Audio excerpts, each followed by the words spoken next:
दोस्तों, भारत को लगातार कोसने वाले कई यूरोपीय देश G7 और ऑस्ट्रेलिया को भारत ने करीब 7 अरब डॉलर की मदद भेजी है। अगर भारत ऐसा ना करता तो इन देशों की अर्थव्यवस्था पूरी तरीके से या फिर 50% तक चरमरा जाती। लेकिन भारत इन देशों की इतनी मदद कर रहा है, इसके बावजूद भी कई यूरोपीय देश लगातार भारत के ऊपर अनाप शनाप टिप्पणियां करते रहते हैं। लेकिन भारत ने अपना फर्ज निभा दिया है और जैसा कि आप सभी जानते हैं, जो जैसा करता है उसको वैसा ही मिलता है। पूरी रिपोर्ट क्या है आज के इस वीडियो में जानते हैं। बस हमें सपोर्ट करने के लिए इस वीडियो को छोटा सा लाइक और चैनल को सब्सक्राइब जरूर कीजिएगा। देखिए, हमने जितने भी देशों की बात की है, इसमें से तमाम ऐसे देश हैं जिनमें ज्यादा ठंडी पड़ती है और ठंडी को कम करने के लिए इन्हें एनर्जी की जरूरत पड़ती है और इसीलिए भारी मात्रा में नेचुरल गैस और पेट्रोलियम इंपोर्ट कराते हैं। लेकिन जब से रशिया और यूक्रेन के बीच में युद्ध शुरू हुआ है, तब से इन देशों ने रूस से क्रूड ऑयल खरीदना बंद कर दिया और इसके कारण कई यूरोपीय देशों में शॉर्टेज पड़ गई। इसके अलावा G7 कंट्रीज को भी ये प्रॉब्लम फेस करनी पड़ी और इसीलिए इन्होंने लगातार भारत से पेट्रोलियम प्रोडक्ट इंपोर्ट करने शुरू कर दिए। लेकिन डायरेक्टली या फिर कहें इनडायरेक्टली इन सभी देशों को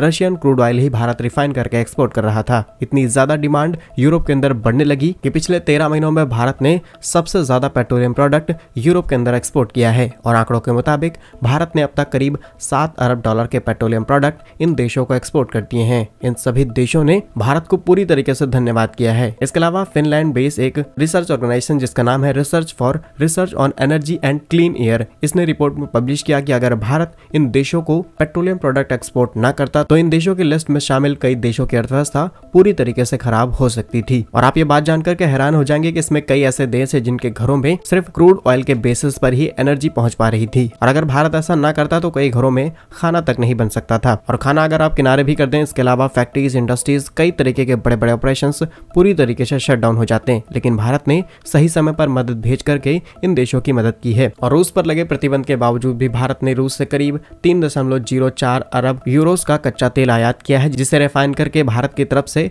एक्सपोर्ट किया गया है। इसमें सबसे बड़ा योगदान रिलायंस की जामनगर रिफाइनरी का रहा है। ओवरऑल इस रिपोर्ट की बात की जाए तो रिसर्च तक सारी चीजें बता चुके हैं कि भारत की मदद के बिना ये देश पूरी तरीके से खत्म हो सकते थे। इसके बावजूद भी कई देश लगातार भारत को कई मामलों में घसीटते आए हैं। फिलहाल भारत का ये फैसला सही है या फिर नहीं, आप हमें कमेंट्स में बता सकते हैं। यस और नो लिख करके भारत कैसे ही यूजफुल इन्फॉर्मेटिव वीडियोस देखने के लिए आप हमारे YouTube चैनल को सब्सक्राइब जरूर कर लीजिए। मिलेंगे हम आपको एक नई और इंटरेस्टिंग वीडियो में, तब तक के लिए वंदे मातरम, भारत माता की जय।